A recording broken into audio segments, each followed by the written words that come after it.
Welcome back, everyone. The Obama administration is facing some new criticism over a recent visitor to the White House. After weeks of coming under fire for not allowing American families to tour the People's House because of sequester, the doors were open to this man. He's the vice president of a group founded by an Egyptian cleric who is considered so radical the United States banned him from entering the country. The White House defending the meeting, saying the man on your screen, Bin Bayyah, has spoken out against al-Qaeda in the past, among other things. Jonathan Schanzer, as a former terrorism analyst for the Treasury Department, he's now the vice president of research at the Foundation for Defense of Democracy. So, Jonathan, Bin Bayyah, who is this guy? Well, he's a Mauritanian cleric. He's this vice president of the International Union of Muslim Scholars. And this is an organization that is founded and controlled by Sheikh Yusuf Qaradawi, who was actually barred from Egypt for his radical views. This is a man who has issued fatwas in support of suicide bombings by Hamas in Israel. This is a man who supported violence in Iraq. And so here you have his deputy coming to the White House, which obviously has a number of people thinking that this is rather controversial. The White House, speaking to our Ed Henry, and it's an unnamed senior administration official, says, among other things, that Bin Bayyah, has spoken out against al-Qaeda, has worked with Bill and Melinda Gates Foundation, has worked on other global health issues, and suggests that that's the focus of the White House meeting.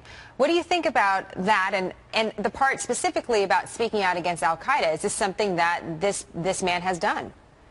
Well, it is, and I've seen the reports about this. He's actually gone against a fatwa in support of al-Qaeda's jihad. And yes, he has worked with the Gates Foundation in the past. But the question is, if he represents the views of Qaradawi, if he supports this idea of jihadism against Israel or against the United States in Iraq, there's some mixed messages going on here. And so the question is whether we should be legitimizing somebody like that. When we talk about Muslim outreach, we really should be picking the very best, the cream of the crop, the people who absolutely renounce violence on every level. These are the people we should be engaging with. And by the way, we've also heard that there's been some discussion, or possible discussion, about engaging on Syria. This is one of Bin Bayyah's top issues right now. And so when we talk about trying to vet the opposition or trying to vet the kind of people that we want to work with in Syria, I'm not sure that this is the guy that we should be talking to. You know, the question about engaging the other side has been a question not only for this administration, but for the Bush administration as well.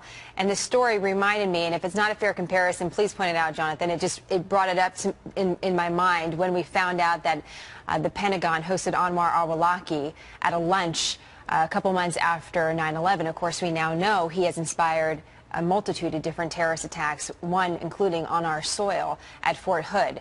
Is this the same sort of thing? Is this fit into the same category about not really engaging not really knowing who to engage, or is this about, you know, keep your friends close and your potential enemies closer?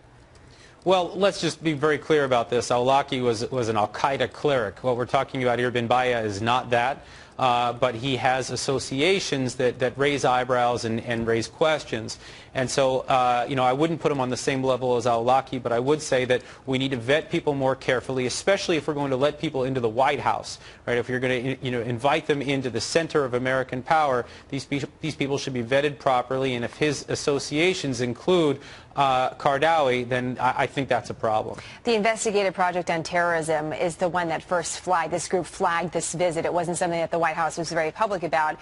Bin Bayyah actually put it out on his website that he had this visit and talked about Syria. Go back to the point, though, Jonathan, that you made, that there are people out there that we should engage, that we should hear more from, and yet we continue to have stories like this, or more negative ones in general, that give the public kind of a lack of hope that there are people that we should engage. There are people within the Muslim community especially that we should be engaging and could be helpful to us, and we could be helpful to them.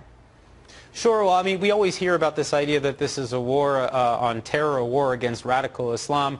But at the end of the day, this is not something that we can win alone. We always have to talk about this idea that if radical Islam is the problem, then moderate Islam is the solution. And so therefore, we need to go out and find the people who can articulate that moderate version of Islam that renounce violence entirely, not in some cases, and then in other cases embrace it, which may be the case with Bin Bayyah. So in other words, we need to find the people who absolutely are the peace-seeking Muslims who are unabashed about this, and it's unclear whether this is the right guy. Jonathan, great to have you on the program. Always look forward to our conversations. Thank you. Pleasure.